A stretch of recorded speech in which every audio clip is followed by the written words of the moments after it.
Indiana Sports Beat Radio. So for the thousands in attendance and the millions watching around the world.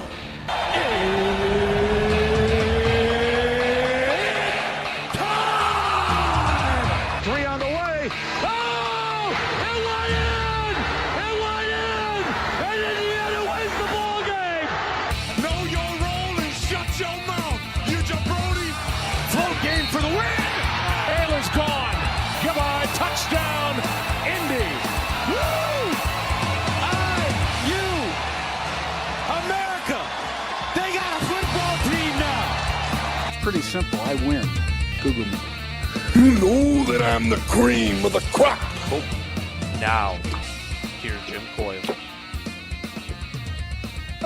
Happy Friday, everybody. Welcome into another edition of Indiana Sports Beat Radio. Glad to have you as always, of course, as we have hit the end of the week and head steaming into week 2 of the college football season. Glad to have you. Looking forward to another great Friday. Todd Liry will be along to join us.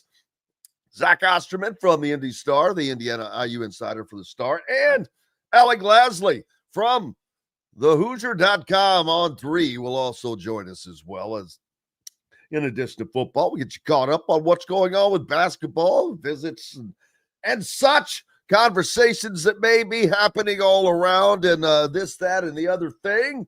Little tidbits like Bill Belichick and North Carolina have banned the New England Patriots staff from accessing the Tar Heels program.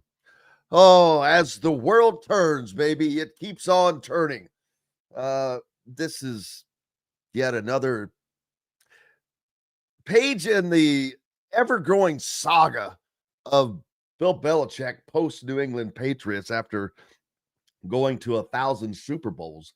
But don't know what the reason is. Michael Lombardi is the North Carolina football general manager. But when asked for comment, he simply said, "Good luck," and hung up the phone.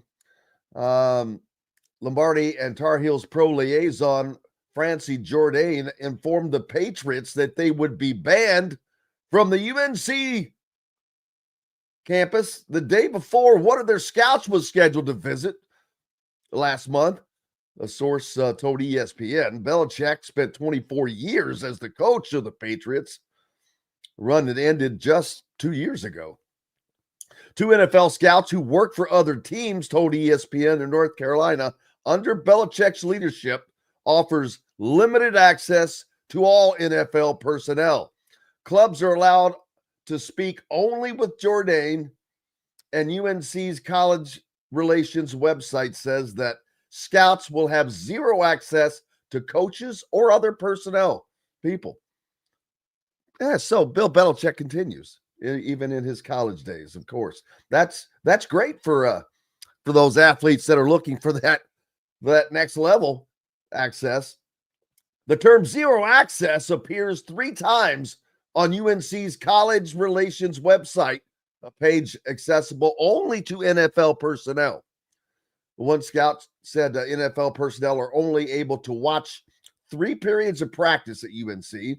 Each college program varies in access to its NFL personnel, but scouts said that many programs allow scouts to watch full practices, and I would imagine that is the case because generally that's not something that they're worried about getting out, being reported, and that it's generally to the benefit of their student athletes. But there you go. Page 58 in the Bill Belichick. How's it going in Chapel Bill, everybody? So you got that going for you. If you're a boxing fan, boxing legends Mike Tyson and Floyd Mayweather Jr. agreed to compete in an exhibition match next spring. The event will be put on by CSI Sports, Fight Sports. Details regarding location, date, etc. have not yet been determined. I've been doing this for 30 years, and there hasn't been a single fighter that can tarnish my legacy, Mayweather said. 50-0 with 27 knockouts. You already know that if I'm going to do something, it's going to be big and it's going to be legendary. I'm the best in the boxing business. This exhibition will give the fans what they want.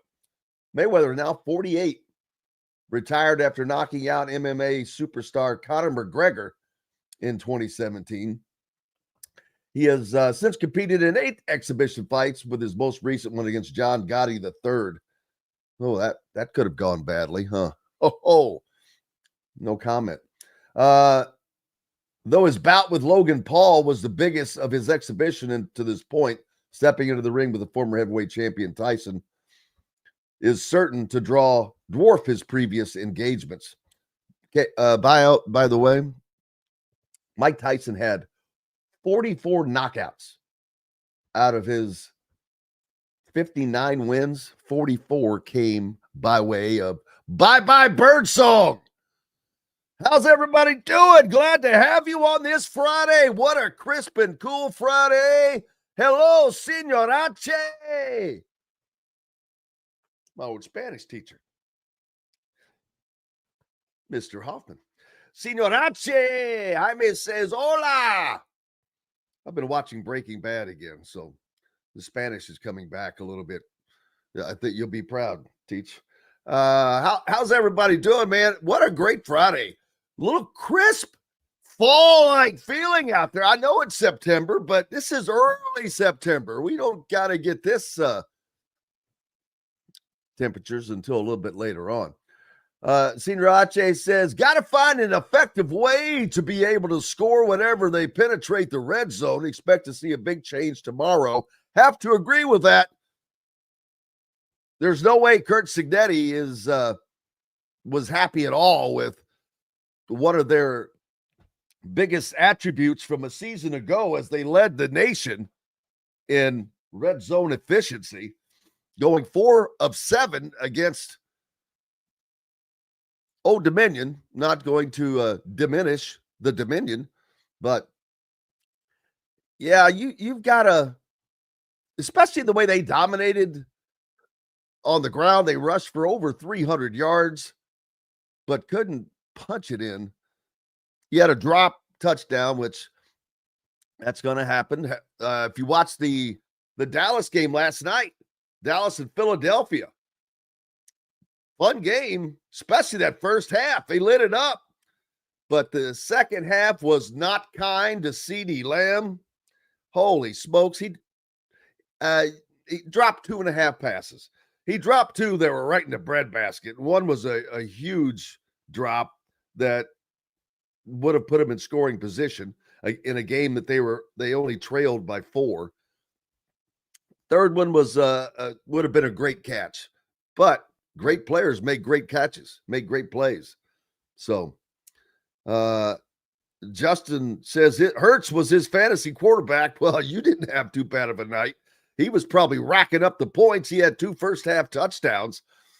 And sitting next to a friend, Jeff Schroeder, the pro at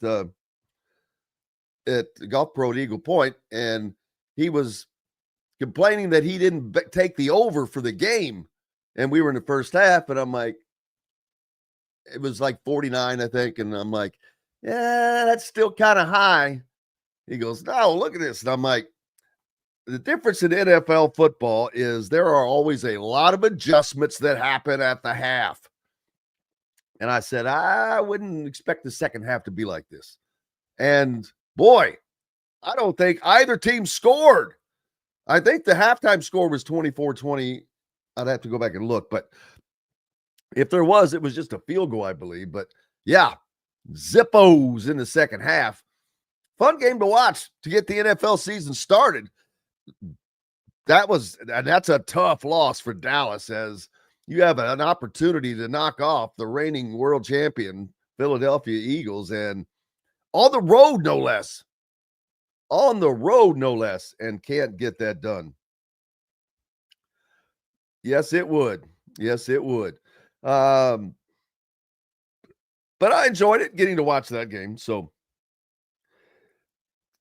now we've got college football swing. Well, I don't want to skip over the high schoolers tonight. Hey, go out and watch a high school football game somewhere. There's plenty. Wherever you live, it's in a small town. What better than that? Going out to Friday Night Lights, baby. Put on take the jacket tonight.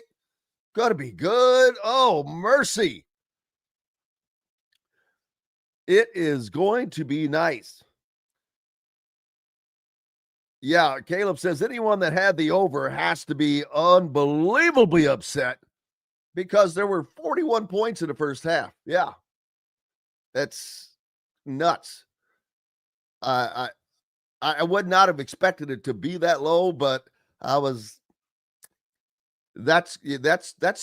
pro football, man. Like that's what when I told Jeff that, and my friend, I said, and it is, I don't think there's another sport where things change so dramatically at the half because, man, these guys, they've got so much technology. They're so smart. They're looking at every single thing, and they go in and they make legit adjustments at halftime because whatever was working in the first half was working for both teams. However, both quarterbacks were running wild. It was kind of a fun game to watch. That first half was really fun to watch. Glad to have you along. Are you ready for the weekend, baby? Are you ready for some football? Make sure you go to our Pick'ems, College Pick'ems, the ESPN Fantasy tab. Just go down to College Pick'em. And you've only missed 1 week, so jump in. The group is ISB Radio, and the password is simply Signetti 2025. One word. What are the selections this week? Iowa State. Big game. We'll talk about all that and more. Todd Liry is going to join us next. We'll go ahead and hit our first break. Glad to have you along. We're back after this short intermission. Andy Moore Honda is Bloomington's #1 Honda dealer for a reason. Buy a new Honda and get a 3-month break from car payments. That's right, no payments for 90 days. That includes the all-new, all-electric Honda Prologue, and you get it for just 0.9% financing. Or the 2024 Honda Ridgeline Black Edition or the Honda Accord LX, both for just 1.9% financing. Get more to your door from AndyMooreHonda.com, Bloomington's #1 Honda dealer and your best place for new and used vehicles. If you're looking for a new home in the Indianapolis area, you need Cheryl Sizemore from Brick and Ivy Realty. Cheryl Sizemore has over 2 decades of experience, and that could be the difference in getting the home you want in today's tough housing market. Reach out to Cheryl at CherylSizemore@gmail.com or 317-701-0838. That's 317-701-0838. Let Cheryl Sizemore sell or find your new home today. Huddle up, football fans. Tailgate season is here, and nobody gets you ready for game day like Academy Sports and Outdoors. Swing by your local Academy store or shop online at academy.com to find everything you need, from grills to jerseys and more. Be a watch party legend with gear from top brands like Nike and Under Armour, all at unbeatable prices every day. With 8 Academy stores across Indiana, including our Bloomington location, fun can't lose, and neither can you. Gear up today at Academy Sports and Outdoors. Zach Browning here to tell you about an offer you simply can't pass up. If you're looking for the best coverage of Indiana football and basketball, which includes recruiting, weekly chats, podcasts, as well as access to the best national team out there, then look no further than thehoosier.com. The best part, it's just $1 for the first week. Oh, and did I mention that you get a full year of access to The Athletic when you sign up? You can't beat the coverage, and you can't beat the deal. So head over to thehoosier.com today and sign up for just $1. It'll be the best decision you ever made. Welcome back, Indiana Sports Beat Radio on this Friday. Glad to have you along, and that means a visit from Todd Liry, the shot father from myjumpshot.com. Make sure if you've got a kid, know a kid, maybe you are a kid, need some fundamentals tweaked. Well, no better than to do it than the shot doctor himself. Just reach out to him at myjumpshot.com. How's it going? It's going good. Going good. I guess we're enjoying this fall weather. I guess it is. I'm telling you, boy, it was crisp out there this morning. It is chilly. Yep. Always a good thing, but it really locks in the sense of football season a little sooner than we'd like it. But I think maybe we'll get an extended fall. Who knows? And, that would be great. I'll accept it if we're getting an extended fall. But I did see we're going to be up in the mid to high 80s again next week, so I'm excited about that. Yeah, I thought it was going to creep back up a little bit because it's a little early. We've got all of September. September is usually one of those kind of a bouncy month. You're going to get some really good days, and then you're going to get some nice days. Usually not too many bad ones, but we'll take pretty much whatever we get. But, man, I don't know if you got to watch that NFL game last night to kick off the season, but what a great first half and big change in the second half. But fun to get that underway. And then, of course, college, we're in week 2 of the football season. High school, they're in week 3 already, man. So we're rolling along. Everybody was counting down the season. Hell, the start's already flown by. That was a lot of fun for the first half. Was, thankfully for me, that's all I watched. And so, I thought last weekend's college football, maybe the LSU Clemson game saved it a little bit, but I didn't think it was very good football. And you could start with the Indiana performance. It was fine. I mean, they won and did what they were supposed to do and go win. But I don't think anyone would say they wowed you. And then that Ohio State Texas game was about as boring as you can get in a college football game. And so it wasn't great football until the first half of last night's game. And then you're watch the NFL, you're like, okay, yep, that's exciting. I'm ready for that to be here. Thankfully, I didn't watch the second half because there wasn't a whole lot that happened. But yeah, we're in full swing, and Indiana has a really good opportunity. I think the schedule being what it is good for the Hoosiers. To get things kind of cleaned up a little bit. I don't think they played very well last weekend. I think they would probably tell you they didn't play very well. We know Coach Cignetti would. And so, yeah, I think this is a good opportunity for them to come out and clean a lot of things up that happened in week 1. Yeah, he was certainly not happy with how things went other than the win. There was just things that needed to be cleaned up. You just used the exact right words. And some of that was a few drop passes.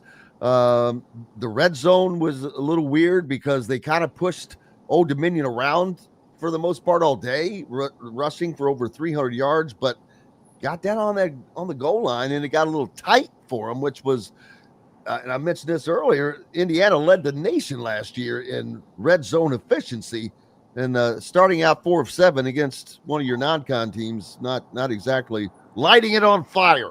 Yeah, well, and that's what stuck out last year when they played Ohio State. Like, Indiana was able to move the football, especially at the beginning of the game, but that, the red zone, the stat they talked about last year, when they got to the Ohio State game, it changed. It wasn't the same. They weren't pushing people around. And I think that maybe it's a little better that early in the season they got tested a little bit with it, and it's something that they can work on a little more and clean up, because they were very successful at it last year. And maybe it was a little fool's gold. Maybe they were successful against teams that weren't as good as the top tier teams. And, this just gives them that opportunity to know it's something to continue to work on all year long, which we know they're going to. I mean, Cignetti is not a guy that lets any little detail go by. So we know they're going to be working on it amongst several other things. Those drop passes, like that score of last week's game was a little not indicative of how Indiana kind of dominated, because there was at least 2 drop passes that were touchdowns, and I mean wide open touchdowns. So score could have been a lot different, but it wasn't just the score. I mean, I think Coach Cignetti hit on pretty clearly throughout the week that there was a lot of things they wanted to work on. Yeah, as a matter of fact, Old Dominion should not have scored in the game at all. They did not single snap, Todd, on their own side of the field. Never crossed the 50, except for the 2 times James was just streaking by everybody else, with that 75 and 78-yard runs. But and those are things that you've got a new defensive line. That's where they have the most newness, I guess you would say, defensively. Other than that, they've got all of their big guns back. So just getting adjusted, I think, and talked to Brian Haynes last night, as a matter of fact. He was at the radio show, and he was on there after Coach Sig, and just getting everybody going through. It's a new system for those guys, and it's probably a lot to take in, as whether you're a basketball or football player. New terminology, new everything from wherever you've been before. And I would expect for football, it's more so than everything else, because there's so many offenses you have to be able to check in, out of, quickly, on the fly. And I heard Bryant talking about that, they have contact with these players through the helmets. And that's the same for defense with a couple of guys. But that only goes for 15 seconds, and there's a certain time, and then it clicks off. He said, boy, what happens a lot of times is they'll check out of something after that 15 seconds. I can't say anything. I can see it, but I can't say anything. So just some kind of unique inside thinking of what goes on there. But, yeah, that's something they'll get better at. They got better last year. I mean, just look at toward the end of the year. Everybody gets better. So it doesn't matter what sport you're playing. You've got to get, practice makes it permanent. And those players will get better, and every game and every rep and every opportunity they have to make those adjustments and see those adjustments that the offense is doing, and knowing what the tendency is when they do that. Like that, they'll all get better at that as the season goes on. And that's what having a bunch of new guys makes it more difficult to get comfortable with that, but they will, and they'll do it more, and the more reps, the better. But, the one thing I was going to say is a lot of us played football, back in the and we were, our last football games were back in the high school days. And I think back to those, and I can remember how frustrating it was. The same thing happened in basketball, but not nearly to the extent it did in football. But this was the Hoosiers' first opportunity to go hit other people and go play and play against other people and have other people running plays. You remember, I can remember this so vividly back in high school, of how mad you would get at the defense, because when a play is called, they would know what the play is, and they know what you're running. And they would they're not supposed to fudge towards the hole that they know you're going to, but they do. And they want to make plays too. They want to impress the defensive coaches. And so I just remember how mad we used to get when, it would be, we called it play in the play. Like they knew what the play was, and they would just kind of fudge that direction. Basketball is the same way. Obviously, they know what you're running when you're practicing against your own team every day. You know what you guys are running and all that. Football is just a little different. When they're running those plays, they see the formations. The defense knows what that is. And that's why these games are good opportunities, because it's your first chance that you're sitting across from somebody. They don't know exactly what you're running. And in practice every day, they see the formations, and they see what they are. They know, maybe not know exactly. I mean, you could trick them from time to time, but the defense knows what you're running when it's your own team. And these games are a good opportunity. I remember I got in multiple fights being so mad when guys would play the play. That's what we always called it. And I'm talking at IU. Like they would get so mad at me because I would do it too. They would do it too. And it would just be I know what you're running, so I'm going to cut that screen off, and I'm going to cut that cut off. And it gets frustrating. But these games are what these guys' opportunity to go out and play against people that don't know exactly what you're running. And that's what these early games are for. And that's why it's so much more fun to play, the games than it is in practice, because everybody in practice knows what you're running. Yeah, and sometimes that does help, because, hey, what if they read you right, or what if they make the right move? But the goal is to practice what you're trying to do, and then when they do that on more than one occasion, it gets aggravating. I'd want to punch somebody in the mouth. I'm like, dude, you got to let us run this stuff to work it through. So, yeah. Jamal Meeks. Jamal Meeks. Excuse me. The only difference is I'm not punching Jamal Meeks in the face, because Jamal Meeks could break me in half. It reminds me of when I watched the Christian Laettner 30 for 30 long time ago. And I learned that, everyone thought of him as being just an absolute, Butthole. jackass. Yeah. He was a competitor. He was deep down a freaking competitor. And I was listening to Bobby Hurley tell the story about how they would go at it in practice, and But he said in games, Leitner would just piss him off. He would purposely, when taking the ball out, would leave the ball short. You know, he'd have to go back. He's like, He said one day in practice he did something and he threw the ball right at his head. He said, "Man, I took off running because he chased me plumb out of the gym, and I didn't stop running." I just thought that was hilarious, but it shows the competitive nature that goes on in practice. And I don't think there's probably more competition in a basketball practice more so than football now because of the trying to limit the contact. But man, the practice in basketball can probably and is probably more honorary than the games can get because of those reasons. No doubt. And you've got guys, that's number 6, 7, 8, 9 on the depth chart in basketball. Like they're trying to get into the starting lineup. They're trying to get more minutes, if not the starting lineup. Like you're competing, like you're competing every day to try to get to play more. And so, you want to do anything that you can to get out there. And like, I'll never forget, I've told this story to you on the show before. Our very first practice when we came in, you remember we came in with the 7 recruits. We had this big famous recruiting class coming in, and there were 7 of us. And I remember Jamal Meeks, the very first day in the locker room before we went out on the court, he said, "Hey guys, we got a bunch of new guys in here. This is something that I want you to remember for your whole career is what happens out on that court does not carry into the locker room. And out there, I'm going to try to kill you. But when we come back in here, I'll hug you. I'll ice your ankle if I need to." Like, he's like, we're brothers in here, but out there, I'm going to try to kill you. And I thought, okay, I mean, I kind of get what he's saying. He's being a leader. I get what he's saying. No. We got out there. I had scratches. You're bleeding every day in practice. Like everybody is battling everybody, and especially the early season. Like later on, Big Ten season, practices calm down just a little bit. But those early season practices, no. I mean, it's elbow people in the mouth. There's fights all the time. Throwing the ball at people's heads. Oh my gosh. Like I was notorious for, I'm pretty accurate. I got to be pretty good at chucking that ball. I remember Coach Kiefer in high school got mad at me one time because I did that.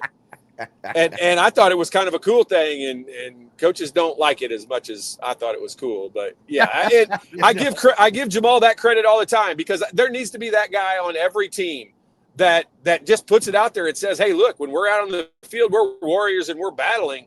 But when we come in here, it's all left out on the field. We're not carrying that into the locker room." And I really thought that was important. And as my career went on, that became more important to me. And it was something we tried to pass down to the younger guys. And it was just a cool thing. And I'm sure, in this, you saw the fights last night in the Dallas and Philadelphia game. Like that's their first opportunity to go swing at somebody else. And they took full advantage of it, and they hate each other anyway.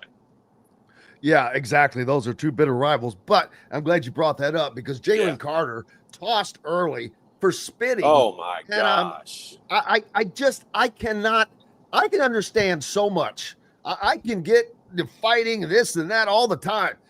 Spitting is just something I'm like, why does that even come into your head to do that? Because that is just such the word I want to use is not going to use it, but such a B thing to do. You deserve to be punched right in the face if you do that to anybody. And look, like you're all understand the pros do it. No, they're amped up. They're ready to go. Like you understand. Like I know there's adrenaline flowing and all that. If he'd have punched him in the face, if he'd have punched Dak Prescott right in the helmet in the face, you could have understood that. Not spitting. Like that's it's a written rule, but it's also an unwritten rule, and it's just something that you don't do. And there have been numerous guys in the last few years. It seems to happen once, twice, 3 times every year. Somebody gets tossed for spitting on somebody, and you're just like, how's that even a thing? Like, how does that? And it doesn't matter what sport it is either. It crosses all bounds. Basketball, football, soccer. It really does. You're right. Brian, that's a funny comment. Said they had an active shooter. The spitter was the active shooter. Which, the active spitter. All you can do is laugh at it now. Active spitter situation. Exactly. That'll cost him. That's going to cost him more than getting tossed out of that game. He's going to get fined, as he should. get fined. It's just disgusting. And and because pros are so pro, and that's another thing that I just through the years, you just listen to guys how they talk, and most of the time they talk about being a professional, playing professional, that it's a job, that you have to be professional in this. And I get inside the lines, the competitive juices, that changes everything. It's not like going to an everyday job where you're usually kind of calm. I mean, you may have a job that has some stress to it, but you're not amped up like this, where you the guy across from you is trying to take your head off. So it's a different situation, but they always hear how, they understand they are professionals, and especially with being on TV and all of that in this age, they've gained the knowledge. They've grown up in a different age of being seen by everything. So it's just it's gross, and that wasn't in like the bottom of a huddle. That wasn't in the bottom of a pile or anything. That was straight up, face to face, standing up in front of a referee. I missed the play. I missed it, and all I kept seeing on the ticker was after the kickoff, and I'm like, "What do you mean after the kickoff? Dak Prescott's not on the damn kickoff team." So no, it was before the first play. They had not run a single play yet. It was before the very first play of the game. The kickoff came out. They spotted the ball, and then the defense came out for Philadelphia, and the offense came out for Dallas, and somehow those guys ended up kind of face-to-face right there when they were spotting the ball. There was an injury, so they had time to wait for just a second. And so on the injury on the kickoff, like they had to cart the guy off the field. So it took a minute, and that's why it happened right then. They had not even run a play. Like Jalen Carter did not play a single play last night. He ran out on the field once and got tossed. And that's just like, the Players Association, and like they go to when players get fined and ejected for certain things, like they go stick up for them. They fight it, and they try to get the fine diminished or thrown out or all of that. They won't in this case. I don't think they will. In this one, I think the Players Association will be like, whatever the fine is, you better pay it, because that just doesn't happen. Like, we can't allow that to become a thing. No matter how big the fine is, it's not enough. Like, he should get suspended for like 6 games and lose his salary. Like, then you'll get guys to not do that. Yeah, one would think that needs to be dealt with. There's health concerns nowadays. I mean, forget all that. It's just disgusting. Like, it's just gross. Can you imagine that happening during the COVID era?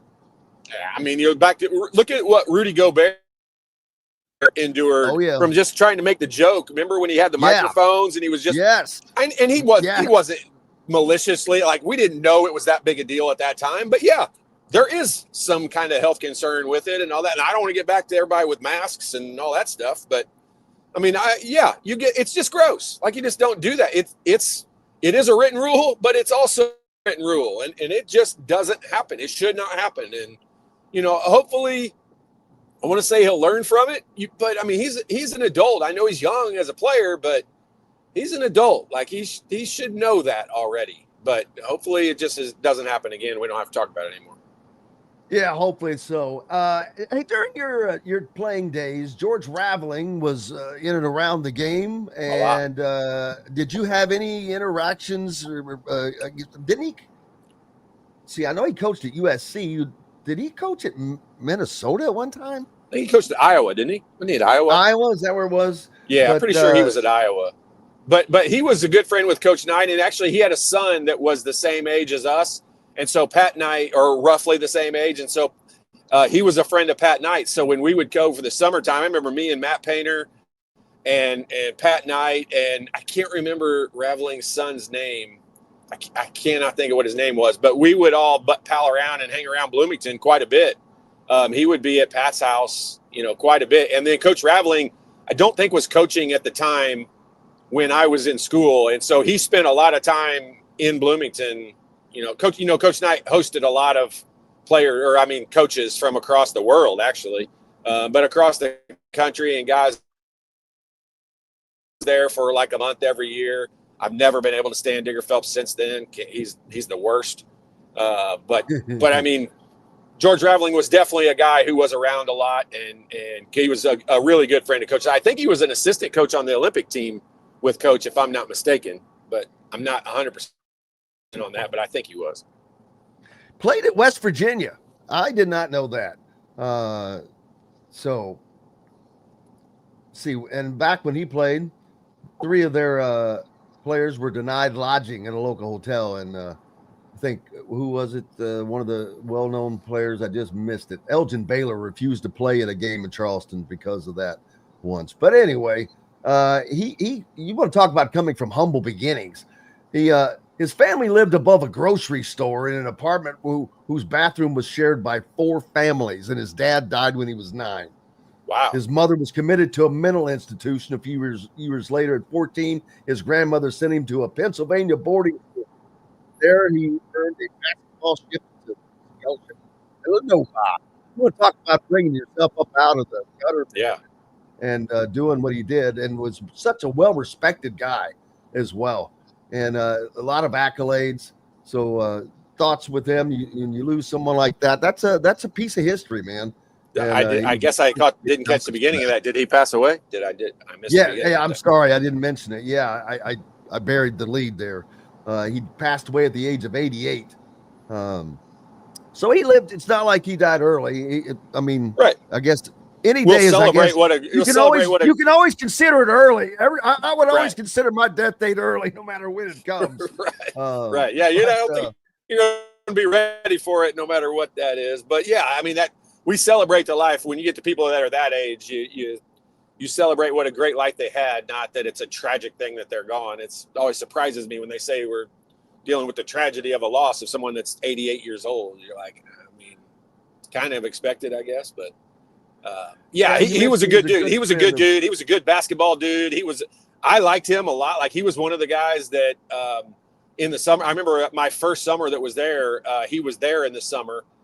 With his son, obviously, and I remember at a practice, like, he pulled me aside and he would say some different things. I remember him talking to Pat Graham as well. Like, it was, he was a good guy. I liked him a lot. I had a lot of respect for him, and Coach Knight definitely had a lot of respect for him. Well, he was the Basketball Weekly Coach of the Year in '92, so that's right in your wheelhouse of your collegiate career when he was at USC. Was he at USC then? Yeah. And was at Iowa before that, then became an executive at Nike, where I'm sure he led a great life there. But he encouraged Michael Jordan to sign with Nike as he assisted then Olympic basketball coach Bobby Knight in 1984. So that probably set him up for a job for life, the best job he ever had. Yeah, no doubt. No doubt. I remember in that Michael Jordan movie or documentary, whatever that thing was about him signing with Nike and all that. I remember the George Raveling spin on that. I remember that aspect of that. I had forgotten about that, but yeah, he was definitely a part of that. He introduced Jordan to Nike exec Sonny Vaccaro. Jordan wore Converse up till then, but who didn't? Yep. Everybody had worn Converse up to then, but without George Raveling, there is no Air Jordan. Think about that. That's a multi-billion-dollar industry on its own today. Yeah. But yeah, there's several people you could say that about. But yeah, without Jordan's mom, without Sonny Vaccaro, without all those different people, none of that happened. But the funniest part of all of that is the guy who designed the shoe. I love that documentary that they did on that, because the guy who designed the shoe really was the star of the whole thing. And nobody even knows what his name is. Like, it was just pretty funny. Always is. The great shot father, Todd Liry, with us from myjumpshot.com. We're going to take a break.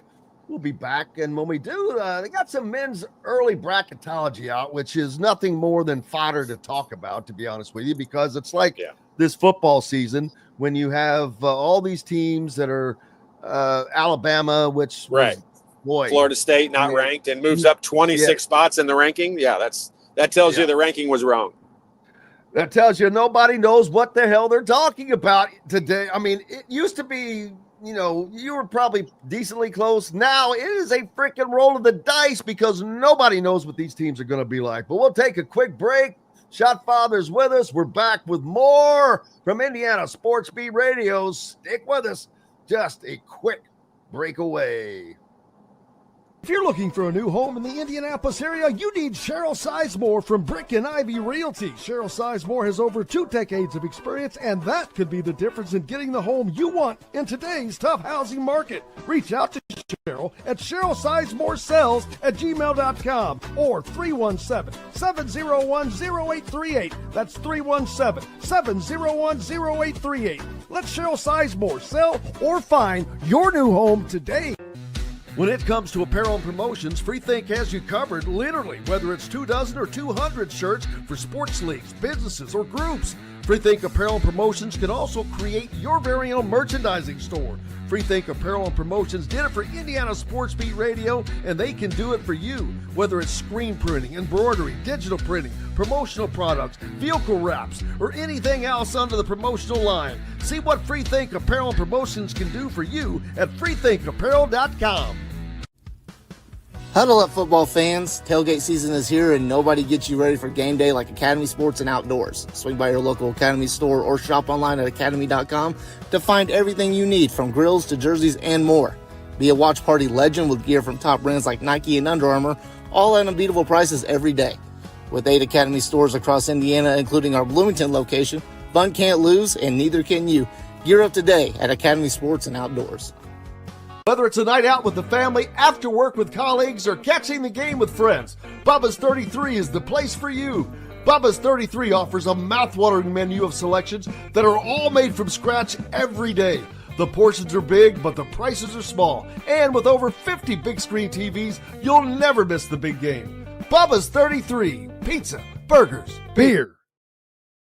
Welcome back, Indiana Sports Beat Radio on this Friday. Thanks for joining us, no matter where or how you're listening, whether it's on one of our great radio station affiliates like 97.7 ESPN, The Ref, always the right call down in Evansville, up in the region on the voice of the region, 1230 AM, 104.7 FM WJOB, and in Fort Wayne on Fort Wayne Sports Station, 1380 The Fan. You've got it in the right place. Leave it locked there all day long, no matter where you're going, to keep up with what's going on and to listen to bubbleheads like us. Makes your day go a lot better. Indiana basketball, it's out of sight, but it's not out of mind, and visits are going on. And you know about this, Todd, those fall visits when your basketball is not in full swing for you yet, and you can go out and go to the football game weekends to a school and get shown around without eat steaks and lobster every night. Yeah, I remember those days. They're nice. So on the visits, you didn't have to go to Steak and Shake. We did not. Nope. On the visits, we got to go to Zagreb or Yonkos. Actually, we used to go to McCree's a lot. Like, I used to take it for lunch. I used to go to McCree's. You remember McCree's Deli out by the mall? I know. I can't believe that thing's not around anymore. I can't either. Home of the greatest cheesy garlic bread in the history of the planet. I put some pounds on that. You want to figure out how to get a young kid fattened up? Take him to McCree's Deli for cheesy garlic bread every day.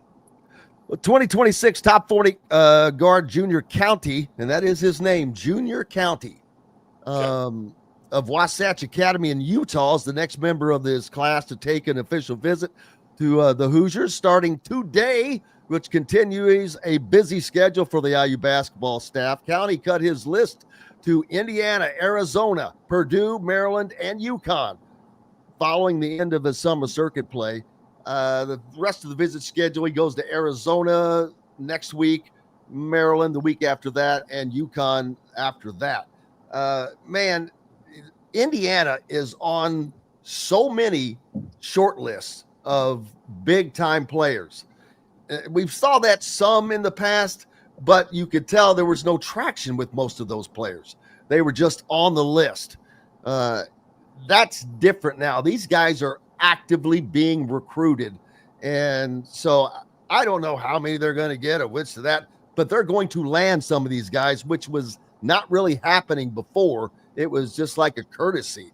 But now they're in deep cotton with a lot of these guys, but this staff is actively recruiting, and they all have a great niche of an area where they do extraordinarily well in, whether it's the East Coast or Rod Clark, who has his area, and you've got Kenny Johnson, who the DC area, East Coast side, and Drew Adams, who the grassroots circuit and all of Indiana, of course, but even further than that, internationally, I think he's got some great connections. But the visit coming in, I think he's the only one this weekend. So would you rather be on a visit by yourself where you're getting all the attention, or with another guy or two?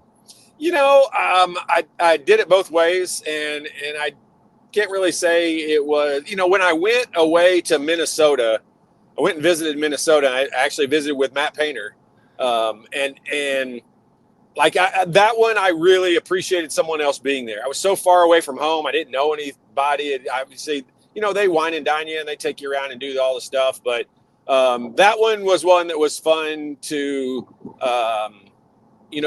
go on with somebody else. I think some of the other ones, nowadays kids go with their families, and a lot, not all of them, but a lot of times when they have that opportunity, their families come. And so that I'd rather do by myself. If it was me and my mom, and but I would prefer it probably by myself at that point. But it's just hard to, they're different nowadays. And now I know you talk about landing, how many guys are coming in and all that. Like, I think you really only want to land one or two true freshmen every year, because that transfer portal is going to be so valuable, and you never know who's going to become available because of coaching changes or because of whatever situations take place across the country at different schools. So it's just a lot different. You used to try to sign every, great player that you could, and now you kind of hold that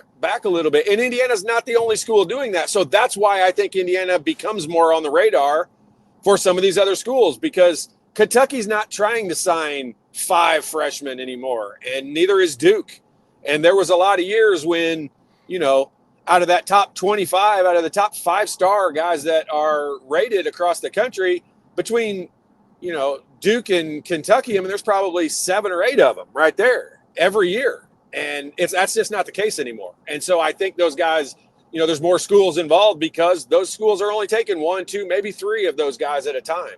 And I think that's going to stick around for the time being.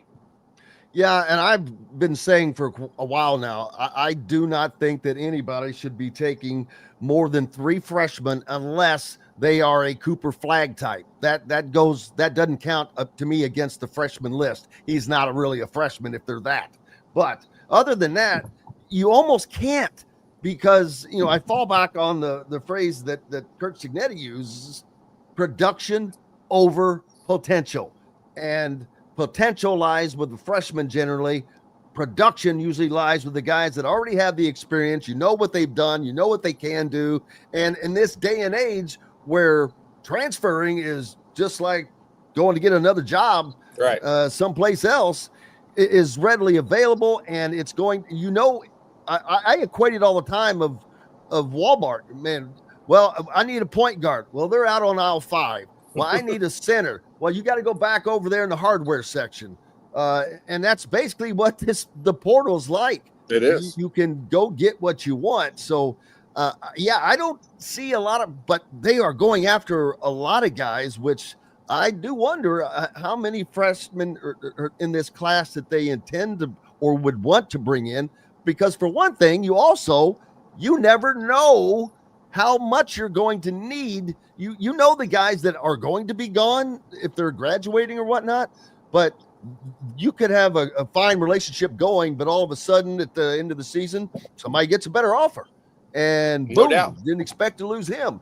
And so now you've got to replace him. So it's a weird situation. But that's also where Indiana has an advantage, and not an advantage over everyone, but an advantage over almost everyone, because the NIL budget that Indiana has is, what do you want to say? You don't want to say it's the biggest in the country, but it's top 5 probably. It's up there.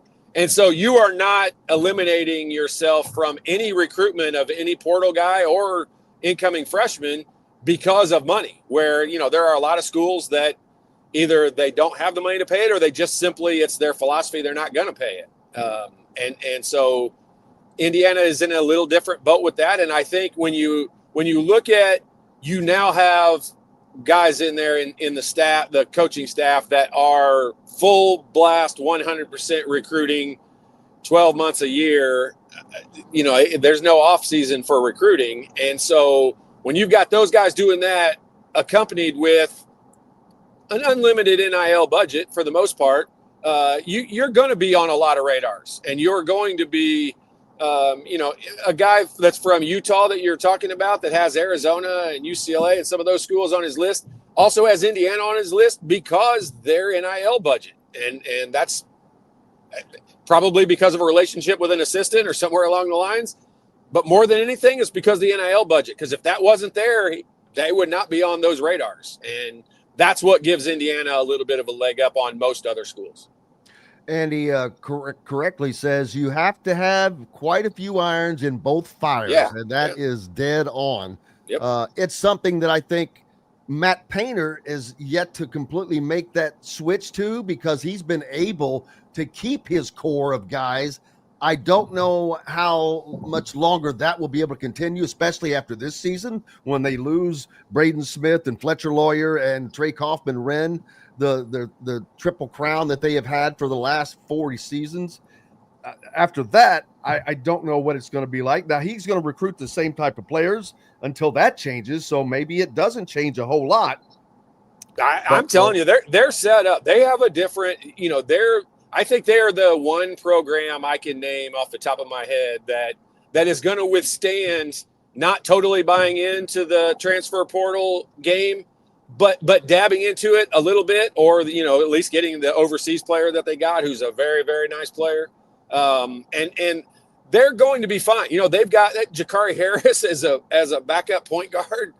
Like, that dude would start on every other team in the Big Ten. And so, you know, he has stayed for his second year, so he is putting in the time. And Braden Smith will 100% be gone next season. So it will be his job at that point. And so they are kind of, you know, that big 7-footer that got hurt in their first game last year, like, that kid's a really good player. They've got backups. Like, they're going to be fine. Like, I don't see them changing their philosophy. I think their culture is what it is. And you know, they're one of the few programs, I think, across the country that is going to take what they want out of the portal, but not rely on the portal, because I don't think they need it. Cannot wait.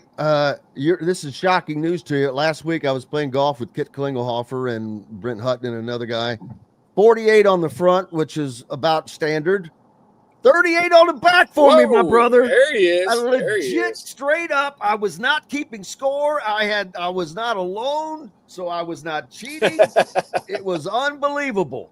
But that's fun. Where'd you play at? I know your country club's torn up. Where'd you play at? That was here. At the point? Awesome. I've never been on the green on 18 and 2 in my life. I came within 3 feet of accomplishing that, but that probably will never happen again.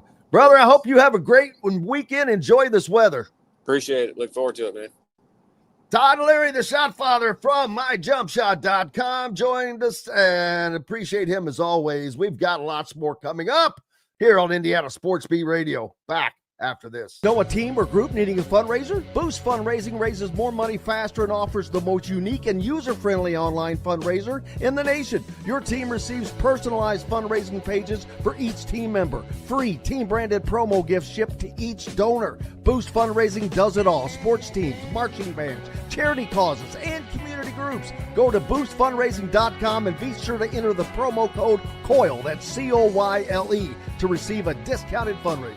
Whether it's a night out with the family, after work with colleagues, or catching the game with friends, Bubba's 33 is the place for you. Bubba's 33 offers a mouthwatering menu of selections that are all made from scratch every day. The portions are big, but the prices are small. And with over 50 big screen TVs, you'll never miss the big game. Bubba's 33, pizza, burgers, beer. Zach Browning here to tell you about an offer you simply can't pass up. If you're looking for the best coverage of Indiana football and basketball, which includes recruiting, weekly chats, podcasts, as well as access to the best national team out there, then look no further than thehoosier.com. The best part, it's just $1 for the first week. Oh, and did I mention that you get a full year of access to The Athletic when you sign up? You can't beat the coverage and you can't beat the deal. So head over to thehoosier.com today and sign up for just $1. It'll be the best decision you ever made. Huddle up, football fans. Tailgate season is here, and nobody gets you ready for game day like Academy Sports and Outdoors. Swing by your local Academy store or shop online at academy.com to find everything you need, from grills to jerseys and more. Be a watch party legend with gear from top brands like Nike and Under Armour, all at unbeatable prices every day.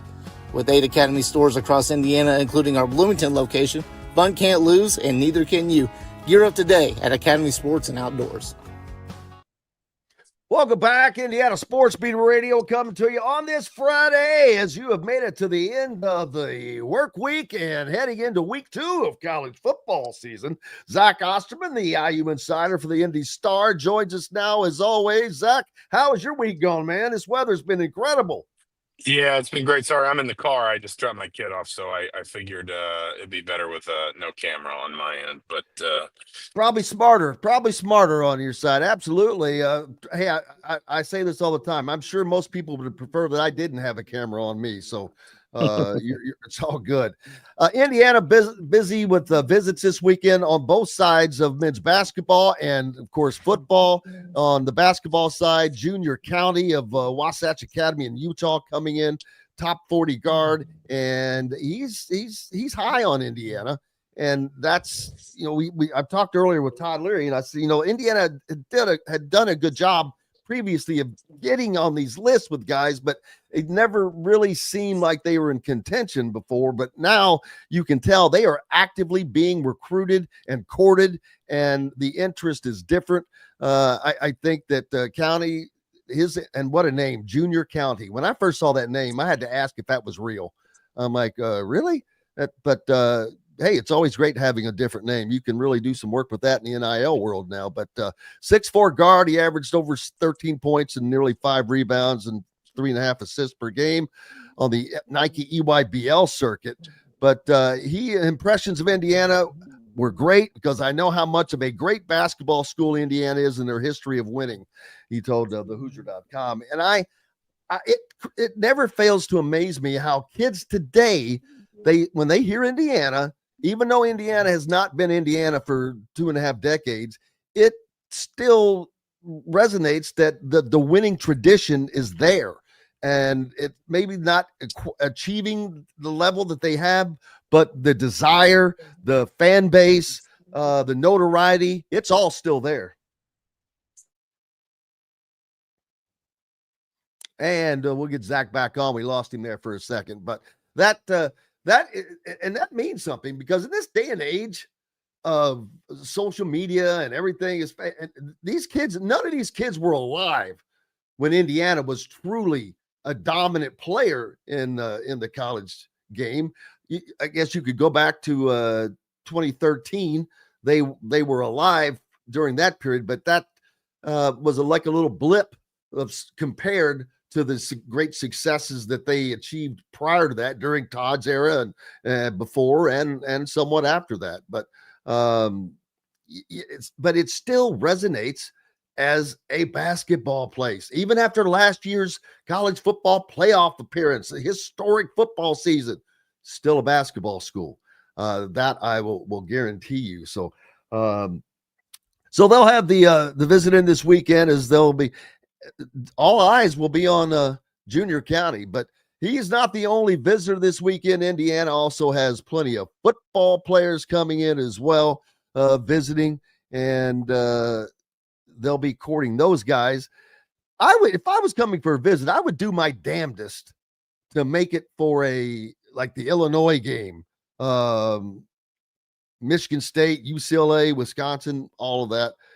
Not a lot of great home games on Indiana's schedule this year. I have to be honest with you. The Illinois game, that's top. That's a big time. That's going to be a big time matchup. But after you get past that, there are only 3 more home games out of their final 5 games. And I don't know that any of those teams will have a winning record, to be honest with you. We'll have to wait and see. Michigan State, UCLA, Wisconsin are those 3 teams. But, well, what are you going to do next year? That'll be different. But we'll see about it. This weekend, Indiana taking on Kennesaw State, of course, and their former quarterback, Dexter Williams. Going to be a different style of offense that they saw last week. I know Brian Haynes said last week he hates that kind of offense. It's funny how a team like Old Dominion, who is, they're not going to compete again, at the level of most Power 4 programs, but yet they do something like how they run their offense that drives defenses crazy. And although Indiana did a overall good job, save for 2 plays. And but yeah, Brian talked about how just kept him up. But now you've got to switch into a different mode, completely different style. And it'll be interesting to see what success that Dexter Williams does or does not have this week as they come in to visit Indiana. Zach Ostman back with us. And Zach, I was just talking about lots of visits coming in. Indiana basketball's got a visit with Junior County, which, man, that's going to be a name. If he goes to Indiana, people are just going to love hearing Don Fisher or Jeremy Gray say Junior County. That's just that's a wrestling name, man. Yeah, and forgive me, I'm not sure where you lost me. I looked down and the phone was off, but I'm home now, so hopefully my internet will hold this connection a little bit better. But no, what I was saying was just I think Indiana has actually done, for all that we talk justifiably about what Indiana has not been able to do in the last, several years in terms of Big Ten titles, Final Fours, national titles, etc. I think what Indiana still does very well, with admittedly the help of NIL and rev share, is tell its story and sort of be able to tell recruits, hey, listen, this is still the expectation here. This is still the belief here. And, this is our past and why we believe this can still be our future. Yeah. And I was also talking to Todd about, I wonder how many freshmen that Darren DeVries wants to bring in, because in this day and age, that's changed. You're not looking at developing that many players long term now, and especially with the portal, you can go out and get as Kurt Signetti says, production over potential. So I'm not exactly sure how many players Indiana will need. Probably a pretty good idea though. With this season, don't expect anyone to really leave that's not scheduled to leave, but I don't know if they might be required to go into the younger class more than they want to, but it's going to be an interesting mix to see what he does.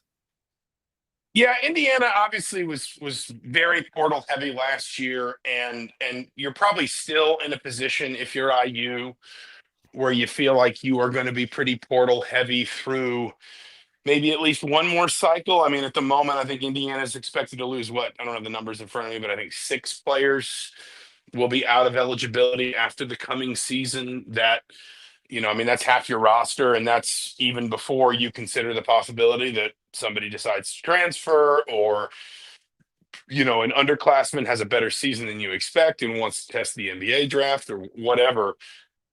My guess would be that the ideal for any basketball coach would probably be 2 to 3 freshmen and 1 to 2, really significant portal additions most years, maybe a little bit more on the portal side, depending on what you're looking for. Are you looking, for example, for proven shooting? Well, you're probably going to want to go into the portal for something like that, because high school shooters, sometimes take a little while to adjust, or it's harder to put them on the floor because of other flaws or weaknesses in their game, like defense, rebounding, whatever.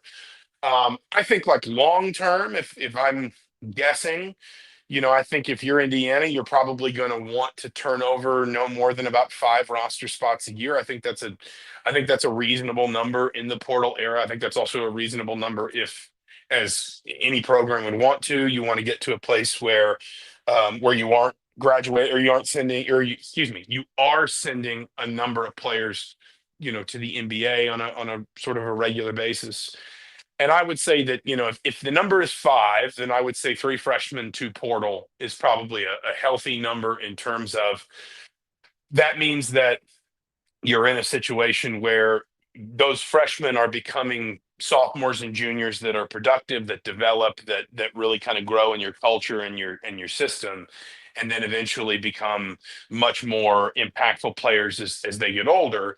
And so you are going to have, a situation where it's almost like you're plugging a couple holes with a transfer. Or it's worth even saying this because, like, for example, UConn had a couple players that fit this bill, where maybe it's two freshmen and three transfers, but one of those transfers is like a freshman or a sophomore that, you like their numbers, you like their profile, and you say, we're going to bring you in almost like you're a freshman in our system. And so at the end of the day, it'll be a transfer, but it'll be like Janai Broom at Auburn, where it's like, okay, people forget, yeah, he was a transfer, but I mean, everybody's only ever going to remember he spent 3 years at Auburn. So it's just kind of like you can kind of maybe straddle that line a little bit. It is going to take Indiana 2 to 3 cycles, I think, to really find that balance, just because ultimately at the end of the day, you're probably going to have to be a little bit more portal heavy,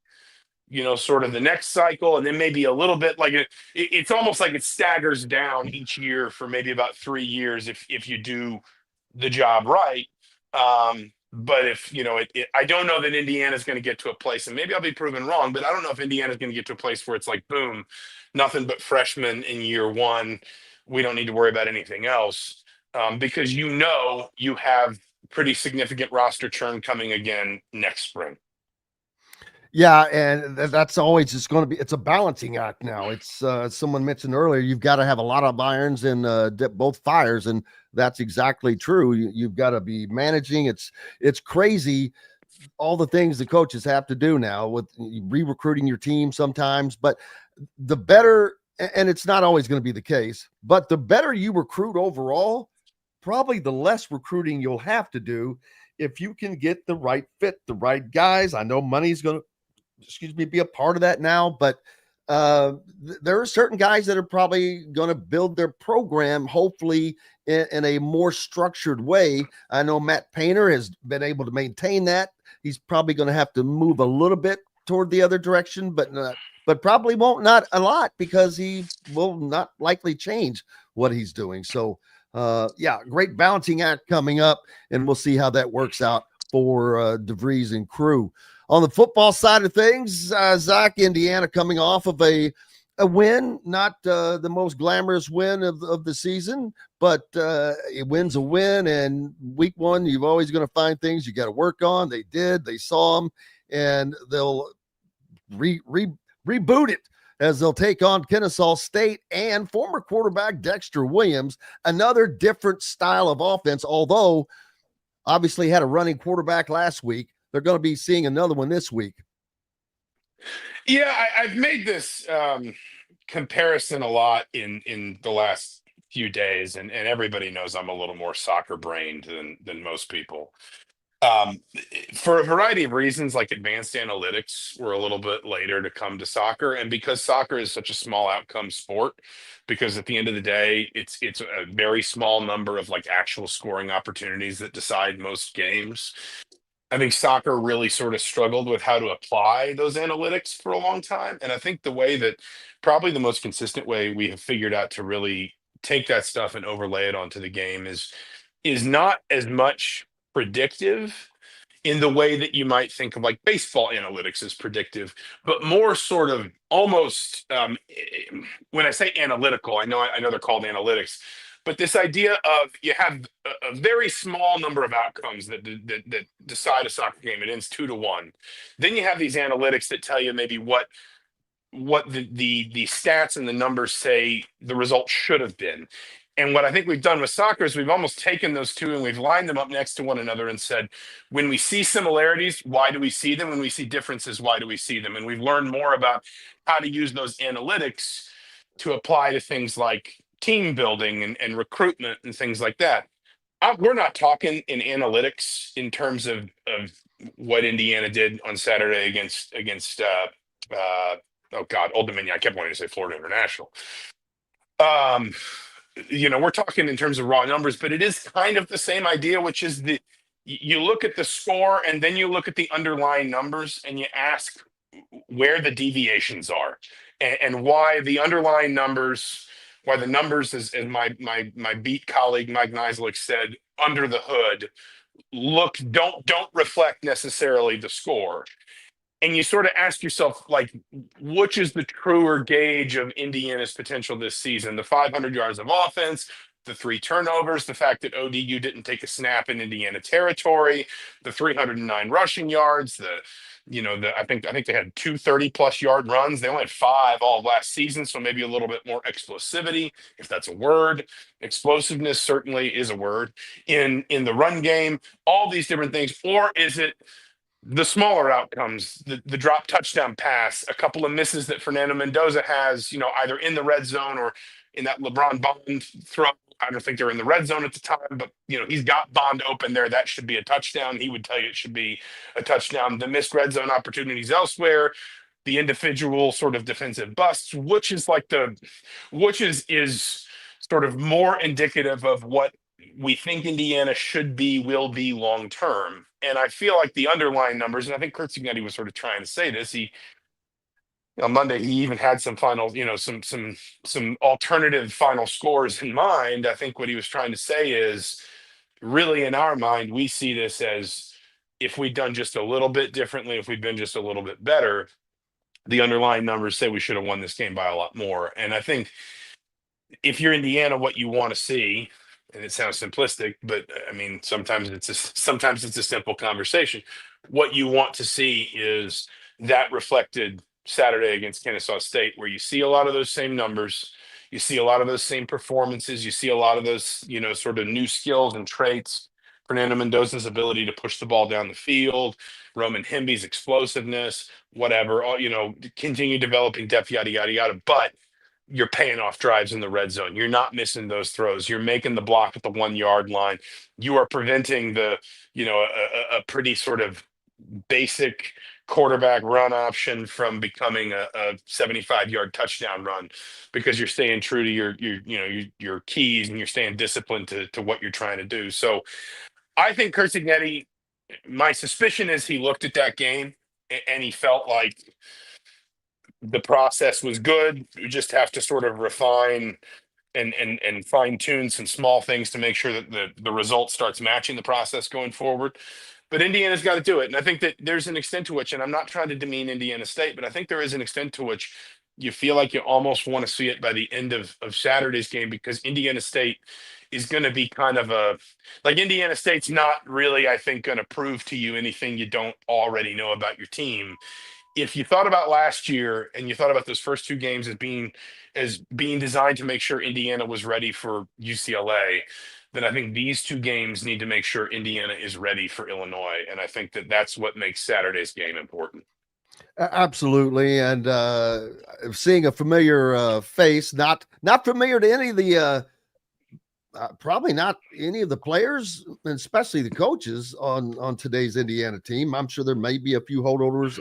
There are a few there. So I looked this up because I talked to Dex on Wednesday night. Bryson Bonds and Khalil Benson are the only members of his recruiting class still around. Obviously, Benson left and came back. The only countable member of staff that would have been here when he was here was Bob Bostad, who he never would have played with, because if you remember, he was sitting out that whole 2023 season because of an injury. I counted it up, and if my numbers were right, it was somewhere between about 14 and 20 players that at least will have been on roster when he was here, between walk-ons and scholarship players. Some of them I think he would have known better than others. Like, there's a couple that he probably was only teammates with for a few months, in terms of like the transferred in and then the season, and then he transferred out. But I mean, there are a few. Actually, I think, he said he was texting with like support staff. I wouldn't be surprised if the people he was talking about was the training staff and the medical staff, because it's unfortunate, but he spent so much time with them, during his Indiana career, suffered 2 knee injuries. And I know that was obviously very difficult, but you do forget he was here for 4 years. I mean, in the portal era, we talk about transfers and we sort of assume that like they were here and then they were gone. I mean, he spent what we would have once considered essentially a college football lifetime in Indiana. Like, there was a time where 4 years was it. Like, that was what you did, maybe 5 if you redshirted. he spent a lot of time here, and he was around for him, and he was committed during the 2019 season when they went to the Gator Bowl. Like that's kind of how far back the Dexter Williams IU, era, however you want to put that, goes. So I mean, and he also pointed out to me, I didn't kind of think about this. He said the last time I played on that field was when I got injured against Purdue. Like that was his last snap on the Memorial Stadium field. And he said he didn't even know Indiana was on the schedule when he committed to Kennesaw State. He liked the program, he liked the opportunity, but it'll be. I do suspect there will be a number of people behind the scenes who will be very happy to give him a hug on Saturday. Oh, I'm absolutely. And plus, he won a huge game for Indiana unexpectedly. I mean, he was the unexpected star in that Michigan State game, in which, what did he throw? 2 passes in that game? It was more than that, but he had some big runs. I mean, that Purdue game, college football careers have these sometimes. That Purdue game, it really feels like one of the big swinging doors moments for me. Like it really felt in that moment, the way he played against Michigan State, the way he was playing against Purdue. I'm not saying he was going to win the Heisman or anything, but it felt like there was sort of this path opening up to the idea that Indiana was going to become Dexter's team.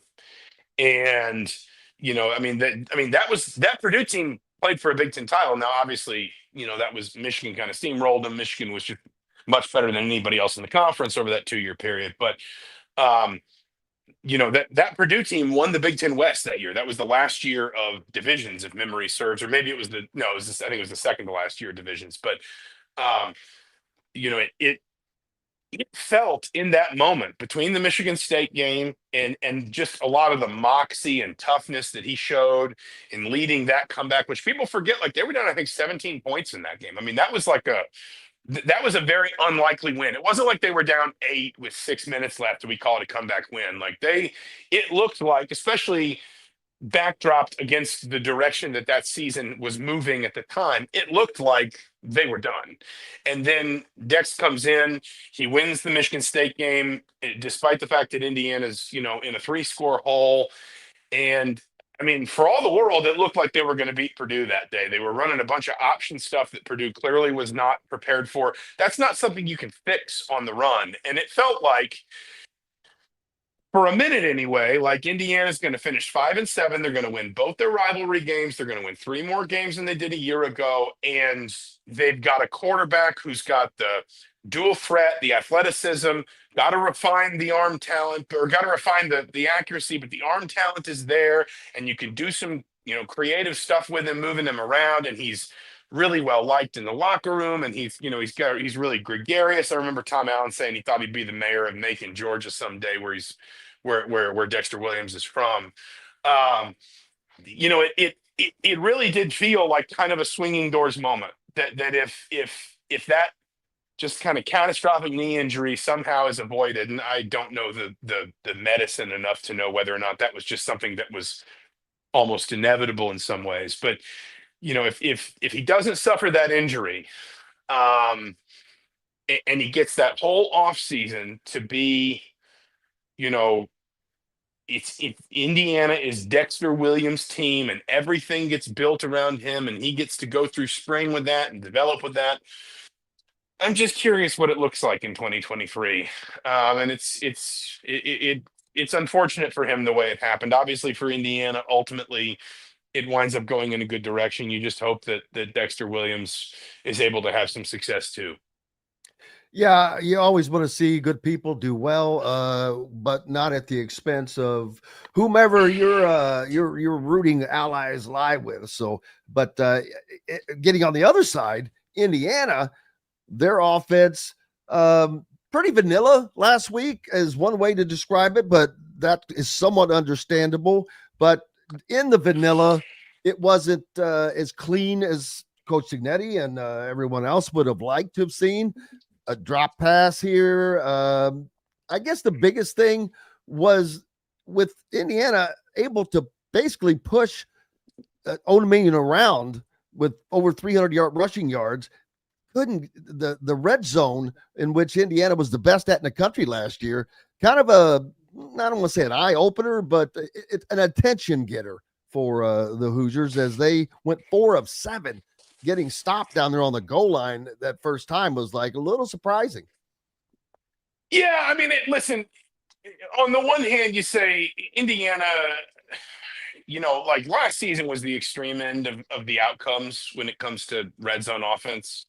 The idea that you're going to be number 1 in red zone scores and touchdowns and number 2 in touchdown percentage nationally every year. Like that's just, that was, you could be a really good red zone team annually, really good at executing, really good at timing and rhythm and mixing up your play calls and whatever.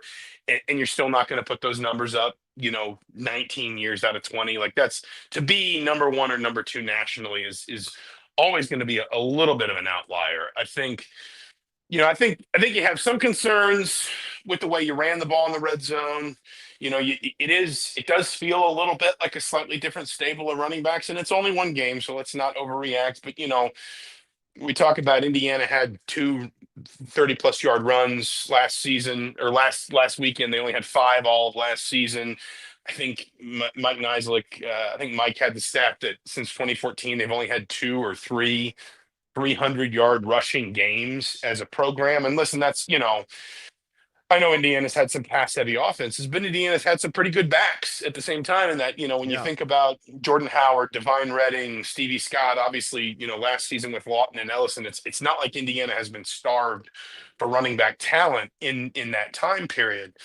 But on the other hand, I do think that while maybe this group is a little bit more explosive, or at least looks a little bit more explosive, you think about Justice Ellison and Tyson Lawton, like those dudes were bulldogs. Those dudes would get down into short yardage situations and they'd lower their head, they'd drive their feet.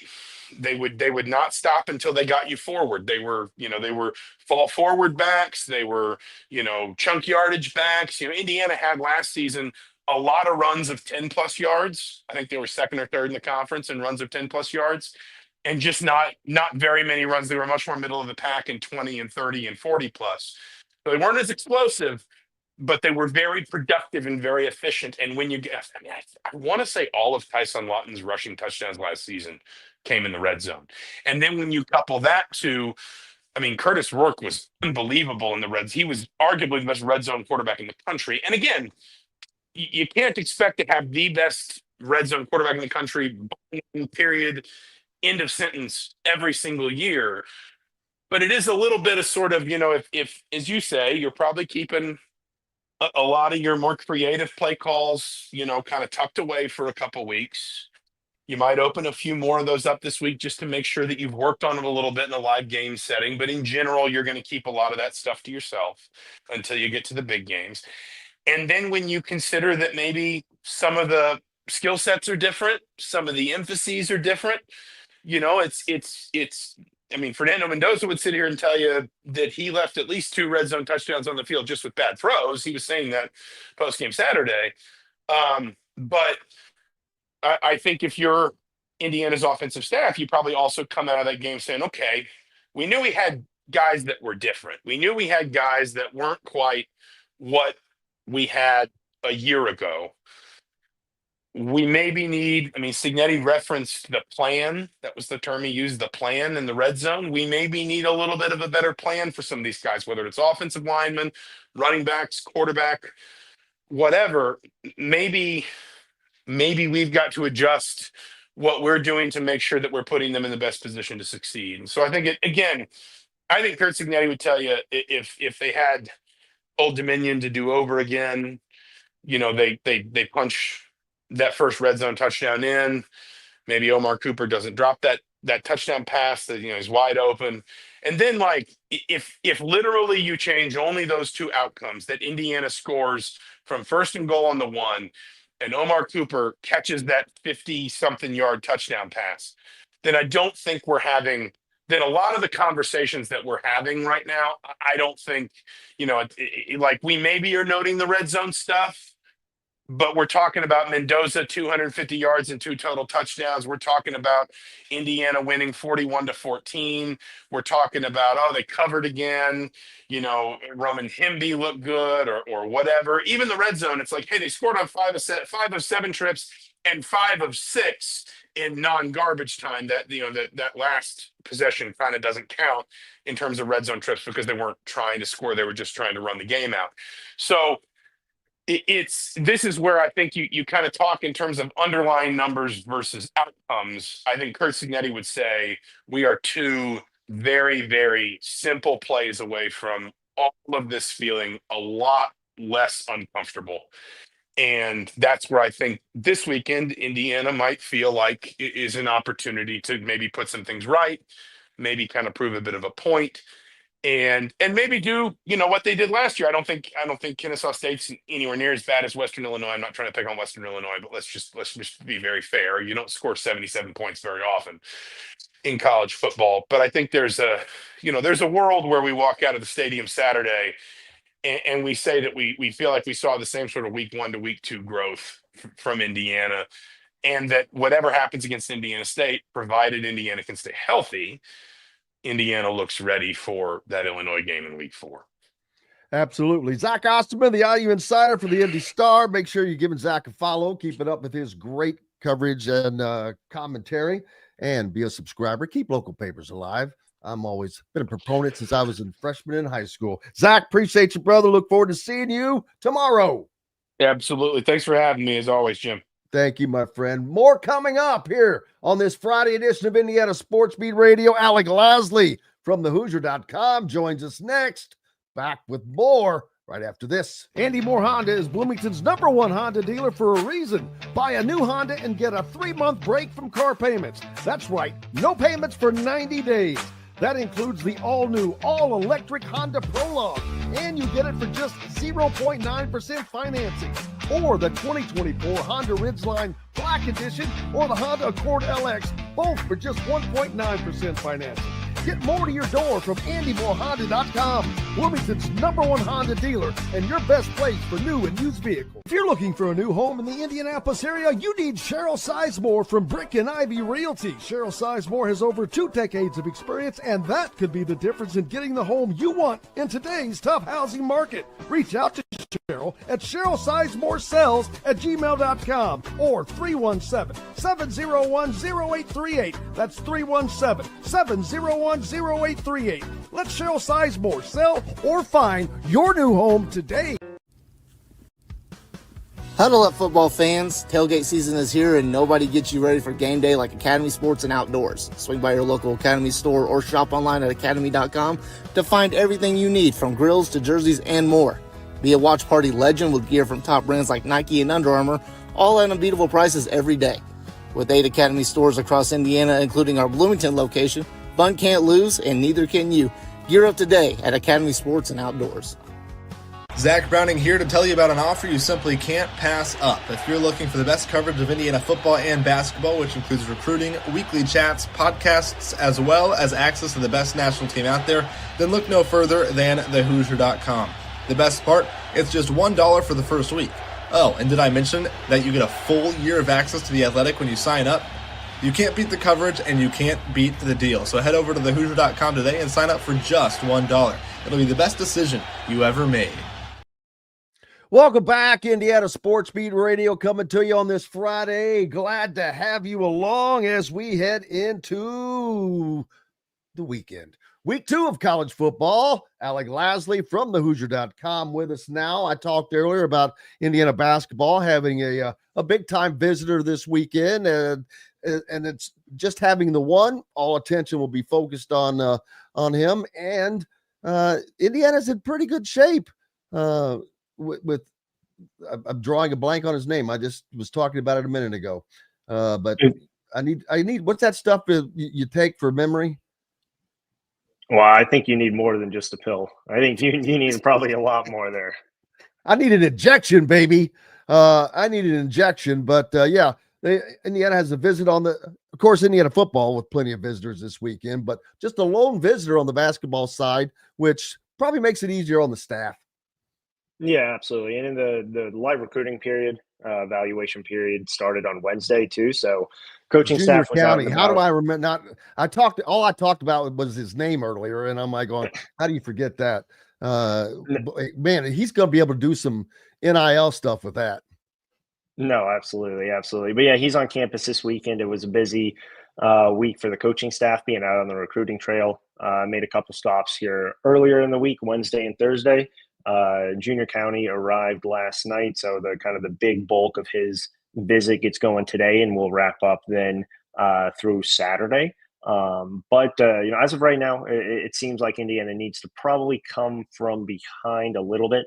Just where things currently stand with him. UConn seems to be kind of the team that's talked about probably the most with him. That's his last visit lined up. But outside of that, Arizona, Maryland, and then Purdue are the other schools in his Final Five. He's already visited Purdue. He visited Texas A&M with Buzz Williams, and then now Buzz Williams and that staff are at Maryland. So Maryland is kind of that weird team that didn't really get involved until that old staff there at Texas A&M made the jump to Maryland, so they have that prior relationship. But Indiana's done a phenomenal job at least getting themselves in the thick of it with Junior County. They offered in late June, and immediately there was a lot of mutual interest there between the two from Junior County's perspective as well. So we'll see how things go. Obviously, Indiana's been heavily involved and active in trying to get a top point guard from the 2026 class. They had Tay Kinney on campus last weekend. Obviously, Junior County this week. They were pretty involved in Darren Rippey's recruitment before he trimmed that list, and that I don't want to say comes at a huge surprise, because he had 11-12 visits set. He was not going to take all 11-12 visits, and Indiana was one of those teams that obviously got cut here over the last couple of days. So you look at Indiana's recruiting from a point guard perspective. I think they're probably going to go with two guards from a point guard driven perspective. Get one high school recruit, and then probably go land someone out of the portal, because this offense is very heavily point guard oriented, heavily ball handling oriented. So you're going to need multiple guards, but you're also going to need multiple veteran guards. And so I think regardless of what happens from a high school point guard standpoint, they're going to go out in the portal and land someone there, obviously next offseason. So big visit this weekend, but I think you're looking at the two major visits for Indiana coming up later this month with Anthony Thompson and then Ethan Taylor as the two that you really, really, really need to focus on from an Indiana recruiting perspective. Yeah, and while we don't know for sure, my guess is that with 6 players that will be out of eligibility, and probably maybe you can't ever count out someone leaving or not leaving in this day and age, but that's probably a smaller percentage this time around. I don't think that either of the two freshmen, Alexa Ristic and Trent Sisley, got going anywhere. Sisley definitely. So a good chance of actually holding on to the remainder of your team, which is kind of unheard of in this day and age. It hadn't happened to IU since the transfer portal went this direction, but that's the quickest way to build continuity, even though you're still bringing in new pieces. Whatever continuity you can maintain, just kind of that's putting deposits in the bank. No, absolutely. And even Andre Asimovich, the other international freshman that's coming in, right? You have the good core group of 3 freshmen that seem pretty much you never want to say fully invested into a program, because you never know, but those 3 seem to be pretty solidified as at least coming back next year. Obviously at this point, right, where we're September 5th, a lot can happen between now and then. But Indiana's done a really good job of, I think, building in and bringing in some guys with still a couple of years of eligibility left, right? You have Josh Harris, who has 3 years left, 2 years after this year.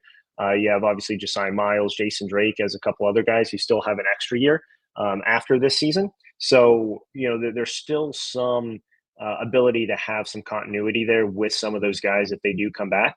But, you can never rely solely on the expectation that they do if they have eligibility left. So that's why there's always consistent recruiting constant relationships being developed, and you always have to recruit over someone in this day and age, because you just never know, especially with NIL.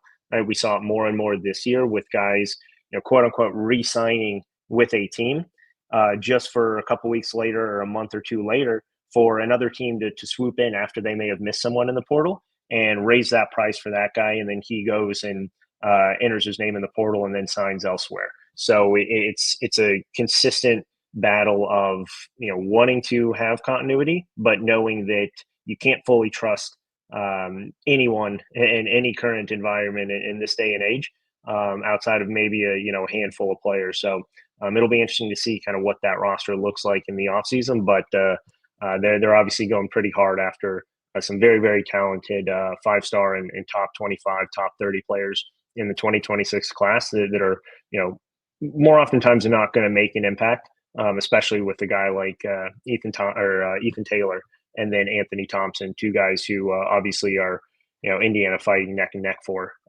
in those recruitments.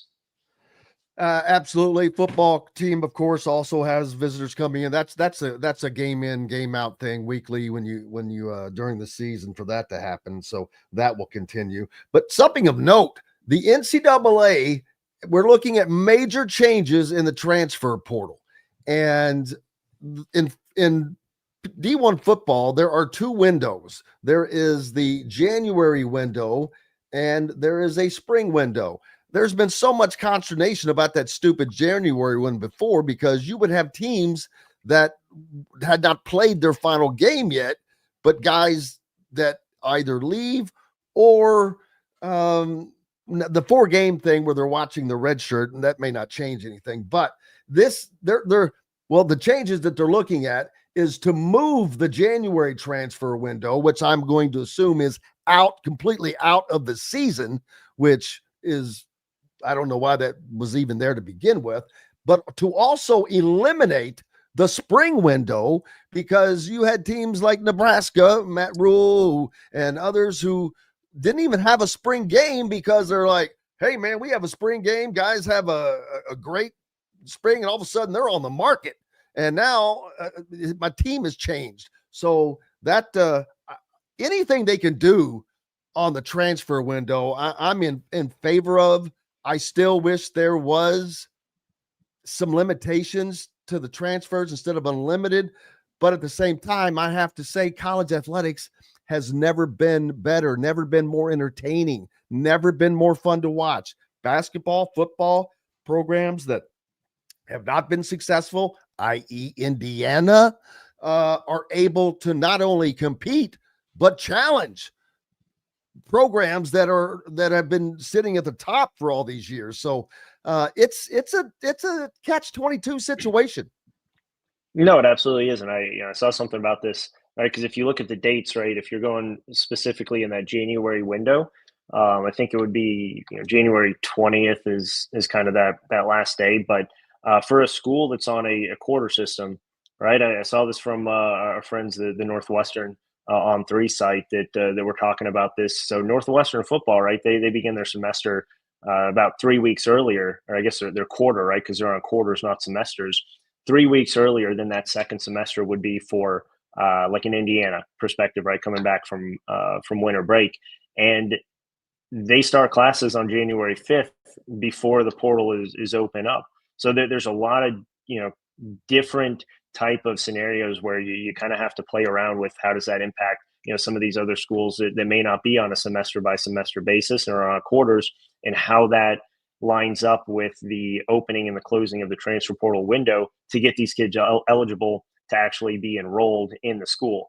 Because that's, obviously very difficult to do, make them eligible when they enroll mid-semester or mid-quarter for some of these scenarios, and then not be able to maybe potentially practice and miss some of that time, from a football standpoint. So there's still a lot of things that need to get, figured out. I think everyone, from the scheduling perspective, from a recruiting perspective, from a calendar perspective, and then all the way into NIL, right? They just want some consistency and want a more firm, strict, overall kind of known fact of what's going to happen.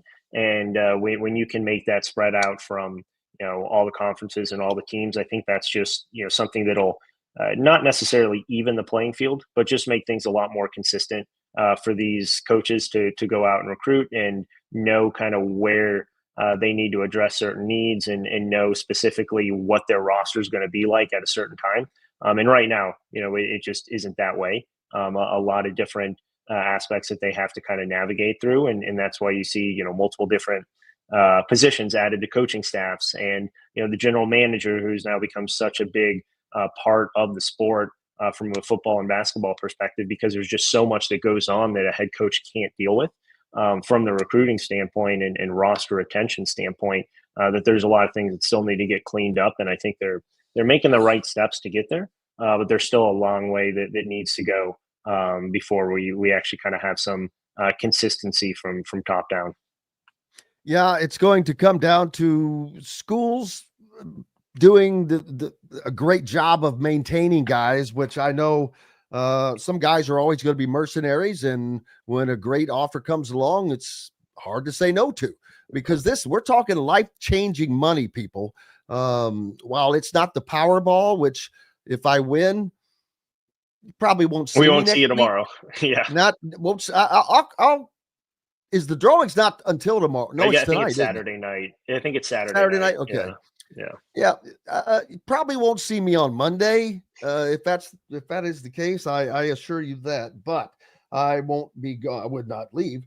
But yeah, the fact that they're trying to do that, and it's hard to do stuff with football because the NCAA, they control rules and whatnot, but they don't control the tournament. So it seems like there's probably it's just there's so many ins and outs and a lot of facets, a lot of ins and outs for you. No, absolutely. And a lot of things that they still fans are going to try to figure out. Right. So this is not a one rule fix all type situation. There's one rule is going to have an impact on something else. It's going to have an impact on something else. Right. And I think we're still, probably, a couple years away from really having a true understanding of what this entire, kind of NCAA schedule is going to look like, but more importantly, what the NCAA is going to look like. And I think that's still kind of the big question from a lot of these programs and a lot of these conferences of, what's going to happen over the next year or two, right? Rev share has become such a big,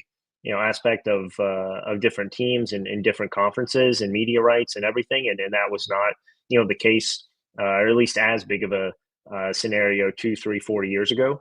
Right. So in the next 2 or 3 years, there's probably going to be something else that drastically changes everything. And I think the NCAA is just trying to kind of hold on for dear life at this point and solidify themselves as, still the governing body, when in fact we know that it all comes down to the schools and they kind of run this thing, albeit, under that kind of NCAA umbrella. Yeah. And I would not be surprised to see this in college in the future right now, what the LA Clippers are dealing with Kawhi Leonard. The NBA has a salary cap. However, I don't know how all that stuff works. I know that's capped and this, that, and the other thing, and there's ways to move things around, but it's not this way. Apparently, if you haven't been following that, he had a $28 million no-show endorsement deal through a company funded by the Clippers owner, Steve Ballmer, which was a way of circumventing the salary cap, which I could see that happening in NIL. We've already got schools that they aren't, but there are LLCs that are popping up to provide NIL opportunities to get around certain rules and of this. So it's kind of hitting the pros. This is the pros following the college lead here, man. Yeah, I mean it's a little bit different in the standpoint that, right, you're supposed to have a level playing field in professional, right, with the specific salary cap of not being able to go over. Right now you can go spend however much you want on any sort of college player, and that's really not going to impact what your overall team is going to cost from that standpoint. It's more of a kind of invisible salary cap. But the fact, I think that the biggest thing is that this pseudo company, right, that Kawhi Leonard accepted, I think it was like 29 million from, as an endorsement deal is now bankrupt, and he never made any sort of appearances for this, or he never did anything to hold up his end of said endorsement. That's what kind of raised red flags here. It's an interesting case, obviously, that I think is going to be highly scrutinized for the Clippers, just due to the fact that that this is now the second or third time that the Clippers have had some sort of drastic news scenario from outside of the court, right, and off the court, from their owners and from their front office. So it'll be interesting to see what happens. I wouldn't be surprised if there's more players that news that comes out with additional players who've had some sort of kind of under the table deal like this. But certainly a guy like Kawhi Leonard and the Clippers, two relatively big brands in a franchise there, is obviously notable, especially when it comes out of LA. So will be interesting to follow for sure, but definitely not the news that I think anyone was expecting to hear yesterday or the day before when it popped out. Hey, make sure you go to thehoosier.com to follow all of the complete and in-depth coverage provided by thehoosier.com. You can go check it out for just $1, 50% off the first year, and a subscription to The Athletic along with that, along with some great deals from Academy Sports and Outdoor. All kinds of great reasons to go there. Alec, Lasley, appreciate you, my friend. I appreciate it, Jim. Have a good one. You as well, brother. We're back with more Indiana Sports Beat Radio on this Friday to get you sent off on the weekend right after these messages. Andy Moore Honda is Bloomington's #1 Honda dealer for a reason. Buy a new Honda and get a 3-month break from car payments. That's right, no payments for 90 days. That includes the all-new, all-electric Honda Prologue, and you get it for just 0.9% financing. Or the 2024 Honda Ridgeline Black Edition or the Honda Accord LX, both for just 1.9% financing. Get more to your door from AndyMooreHonda.com, Bloomington's #1 Honda dealer and your best place for new and used vehicles. If you're looking for a new home in the Indianapolis area, you need Cheryl Sizemore from Brick and Ivy Realty. Cheryl Sizemore has over 2 decades of experience, and that could be the difference in getting the home you want in today's tough housing market. Reach out to Cheryl at CherylSizemooreSells@gmail.com or 317-701-0838. That's 317-701-0838. Let Cheryl Sizemore sell or find your new home today. Huddle up, football fans. Tailgate season is here, and nobody gets you ready for game day like Academy Sports and Outdoors. Swing by your local Academy store or shop online at academy.com to find everything you need, from grills to jerseys and more. Be a watch party legend with gear from top brands like Nike and Under Armour, all at unbeatable prices every day. With 8 Academy stores across Indiana, including our Bloomington location, fun can't lose, and neither can you. Gear up today at Academy Sports and Outdoors. Zach Browning here to tell you about an offer you simply can't pass up. If you're looking for the best coverage of Indiana football and basketball, which includes recruiting, weekly chats, podcasts, as well as access to the best national team out there, then look no further than thehoosier.com. The best part, it's just $1 for the first week. Oh, and did I mention that you get a full year of access to The Athletic when you sign up? You can't beat the coverage, and you can't beat the deal. So head over to thehoosier.com today and sign up for just $1. It'll be the best decision you ever made. Welcome back, Indiana Sports Beat Radio on this Friday. Jim Coyle with you as always. Hey, make sure you go to ESPN Fantasy tab for get your pick'ems in for the weekend, for the games. Last night I was out at the coaches show, as I mentioned, so talked to Brian Haynes for a while, and I got to meet the sweetest little girl. Ashlyn was there with Doug, and she is just cute as a button. I was hoping to be able to I emailed the picture to myself, but I couldn't get it pulled up. But she's just a little sweetie, man. Just cute as a button. Big Indiana fan. And so I hope she had a great time. She seemed like she was having fun. I hope you guys have had a great time as well. Go off, enjoy the weekend. Head out to a high school game tonight and come out to the Indiana game tomorrow. Noon kickoff. We're back, and we'll have the postgame show. Until then, I'm Jim Coyle. I will see you on the radio. Thanks for listening to Indiana Sports Beat Radio. Be sure to subscribe to our YouTube page for more clips and team coverage of Indiana basketball, football, and more. You can also find full episodes and tons of other content on thehoosier.com. We'll see you next time for another edition of Indiana Sports Beat Radio.